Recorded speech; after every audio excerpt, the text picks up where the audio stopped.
The night was still, almost too still. No crickets chirping, no dogs barking, not even the sound of distant traffic. Just silence, a heavy, unnatural kind that pressed against your ears and wrapped around your thoughts like a fog. That's how it began for Clara. Clara was a quiet woman, a freelance artist who had recently moved into a remote, century-old farmhouse in upstate New York. She had always wanted solitude, a space where the noise of the world couldn't reach her. The property, nestled deep within the woods, seemed perfect, until she started hearing the knocking. It was soft at first, just a tap, tap, tap at night. She assumed it was the wood expanding or maybe an animal outside brushing against the walls. But it didn't stop. It always came at exactly 3:12 a.m. She checked the time night after night. Without fail, the knocking would start then. 3 short taps on the front door. Nothing more. Nothing less. She thought it was a prank, maybe local kids messing around. But when she flung the door open one night, flashlight in hand, there was no one there. Not a footprint in the dirt. Not even wind in the trees. Just the cold air whispering against her skin. Still, Clara tried to ignore it. Maybe she was imagining it, she told herself. Too many late nights, too much caffeine, too many horror podcasts playing while she painted. She even joked about it to her sister on the phone. Maybe it's just the ghost of the mailman showing up late, she laughed, trying to mask the unease that had begun to creep into her voice. But the laughter didn't last long. One night, the knocking changed. Instead of 3 taps on the door, it came from inside the house. From the closet in her bedroom. She froze. The air thickened. The paintbrush dropped from her hand and rolled across the wooden floor with a soft clatter. She approached the closet slowly, heart pounding so hard it felt like it might burst through her ribs. She could hear it breathing now. Slow, labored, as if someone had been waiting in there for hours, too exhausted to hide the sound anymore. Clara stood in front of the closet, hand trembling as she reached for the doorknob. Something primal screamed at her to stop, to run. But curiosity is a wicked thing. She flung the door open, and there was nothing. No person, no creature, no sign of anything out of place. Just her coats, a stack of old sketchbooks, and the faint smell of lavender from the sachets she kept on the shelf. But the air inside the closet was freezing. A breath of winter in the middle of spring. From that night on, Clara didn't sleep well. She started to hear whispers too. Soft, almost musical voices that seemed to hum just beyond comprehension. They came from the walls, the drains, the shadows in the corners of her vision. They never spoke clearly, but one night they did. "Why did you let him in?" The voice was male, deep, broken like shattered glass. It came from the hallway mirror as she passed by. Clara screamed and threw a vase at the glass. It shattered, of course, but the voice didn't stop. It laughed. An ugly, echoing sound that didn't belong in this world. That same night, Clara found something under her bed. It wasn't large. It looked like a small leather pouch, stitched together with something that looked too much like human hair. Inside were teeth. Small, perfectly white baby teeth. Dozens of them. She burned it in the fireplace. She didn't care about explanations anymore. She just wanted it gone. The next morning the pouch was back. Sitting on her kitchen counter. Exactly where she prepared her morning tea. The dread grew unbearable. Clara stopped painting. She stopped eating. Her skin turned pale, her eyes sunken. She knew she should leave. Pack her bags, call someone, run. But the house wouldn't let her. Every time she tried to leave, something stopped her. The car wouldn't start. Her phone died and refused to charge. The roads outside seemed to twist back toward the house no matter which direction she took. It was as if the land itself had swallowed her whole. Then came the photographs. They appeared on her nightstand one morning. Old faded Polaroids. At first glance, they seemed normal. Pictures of a family in the house, taken maybe decades ago. A man, a woman, 2 children. Smiling. But in every photo, there was something in the background. Shadow. A figure standing just behind them, always out of focus, always watching. Clara flipped the photos over, her fingers shaking. One of them had writing on the back in smudged ink. "He is always hungry." She didn't recognize the handwriting, but it looked old and terrified. By now, Clara rarely left her bedroom. She kept the lights on all night. She stopped answering the knocks, even when they came from the floor beneath her bed or the ceiling above her. Her food spoiled untouched. The art supplies collected dust. The house seemed to breathe around her, as if the walls were alive and listening.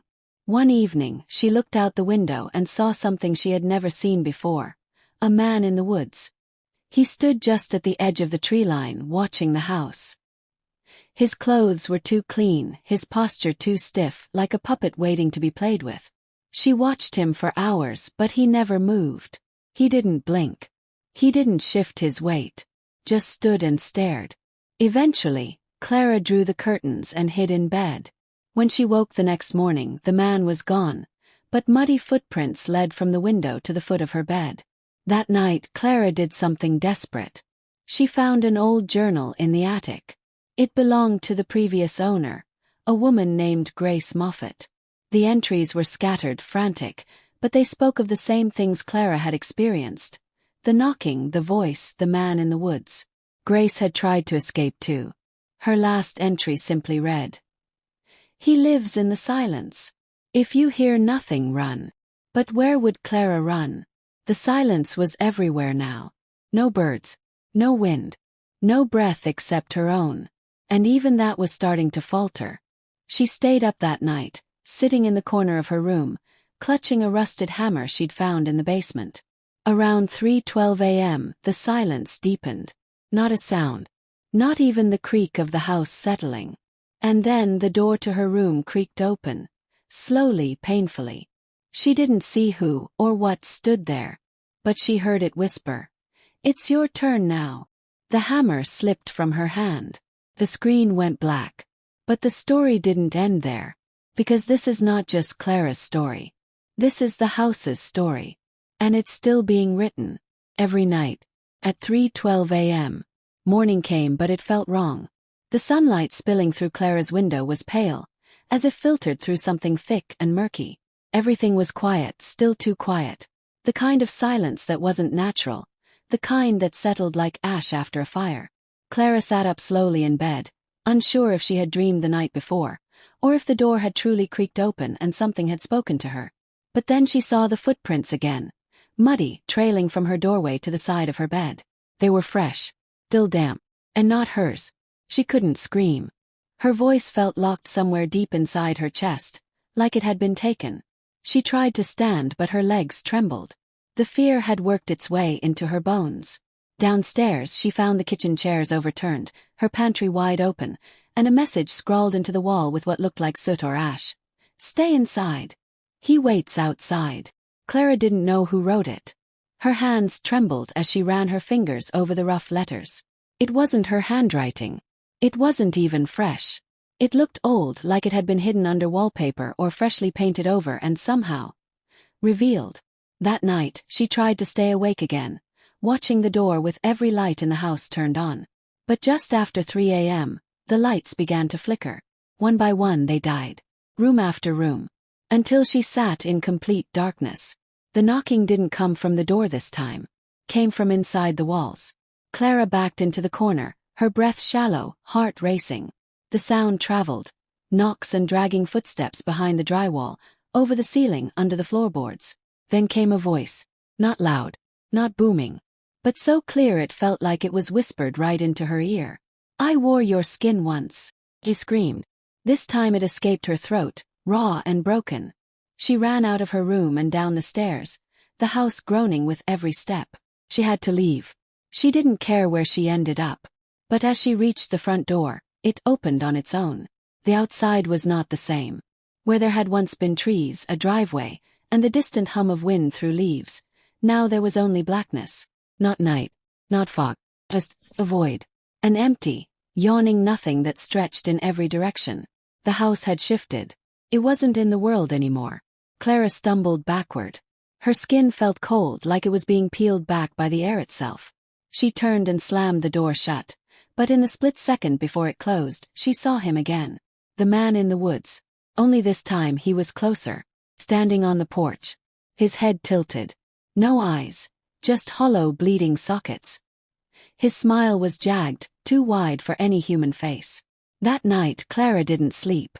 She lay under her bed, shaking, arms clutched around her body like she could hold herself together. Then, at exactly 3:12 a.m., the floor beneath her began to split open. Not loudly, not violently. Just a slow, steady crack as if the house was peeling back its own skin. Beneath the boards was something moving. She could see it through the gaps. Writhing, twitching limbs, too many fingers, faces pressed against wood like something beneath was trying to be born. She crawled away, sobbing. The voices returned. Dozens of them now. Whispering names she didn't recognize. Begging, laughing, screaming. One voice, her own voice, spoke louder than the rest. You belong to the house now.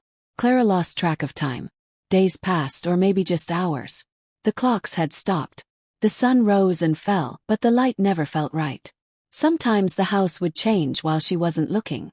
Doors moved. Hallways appeared and disappeared. Mirrors showed rooms that didn't exist. Then came the scratching.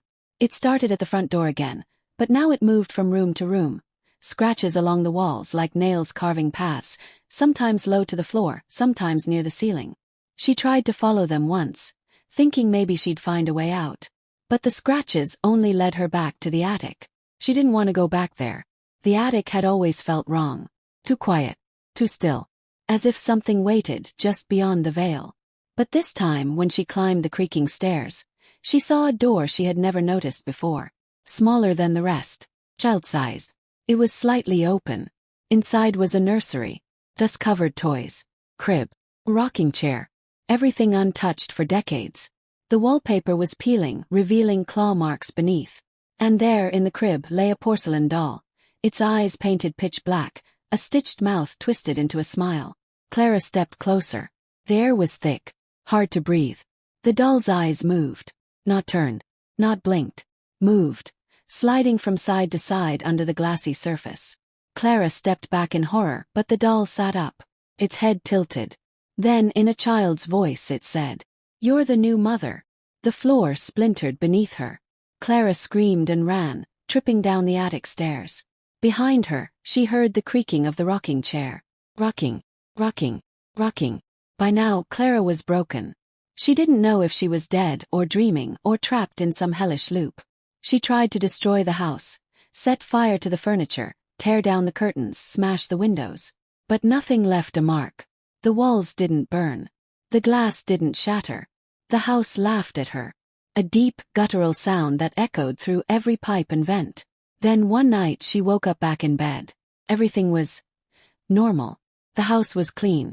Sunlight streamed through the window. The furniture was neat. No signs of rot, no shadows, no whispers. Her phone worked. Her car keys sat on the dresser. She thought maybe it had all been a nightmare. Hallucination. She rushed downstairs, grabbed her phone and called her sister. The voice that answered was not her sister's. It was hers. "Hi, Clara," the voice said in a perfect imitation. "I'm feeling much better now. Thanks for checking in." The line went dead. Outside, the world looked normal again. Trees. The road. Birds chirping.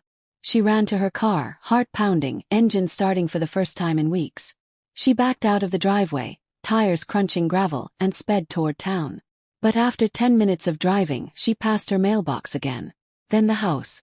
Then the driveway. Again. And again. And again. She screamed, slammed on the brakes, and looked behind her. But the road was gone. Only trees. She turned back and found herself at the foot of the driveway. Her car out of fuel. Her phone dead again. And the house standing still and waiting. That night she didn't resist. She sat on the porch watching the trees. At exactly 3:12 a.m., the man appeared again. He stood a few feet from her now, closer than ever before. He reached out a hand, long, bony, covered in dark, vein-like lines. Clara didn't move. He touched her forehead with a single finger. And in that moment everything changed. The voices stopped. The shadows retreated. The house fell silent. She awoke the next day dressed in old clothes. The house looked different now. Tidy, warm, full of light. There were new photos on the wall. Man. 2 children. And Clara smiling. She lived like that for weeks. As if nothing had ever happened. But at night she still heard footsteps above her, whispers beneath the floor. And sometimes when she passed the hallway mirror, she saw not her reflection, but the face of the woman who lived there before her, Grace Moffat. One day she found a new pouch on the counter. Inside were teeth. Not baby teeth. Her own. She screamed. The mirror cracked. The illusion shattered. The house was never safe. It was never real. It only let her believe. 'Cause that's what it feeds on. Oh, surrender. Acceptance. The final journal entry she would ever write simply said, "You don't leave the house. The house leaves you." No one has seen Clara since. The house still stands, waiting for its next guest. It's been repainted. Realist. People come and go. Some last weeks. Some disappear within days. But if you ever find yourself on an old road in upstate New York,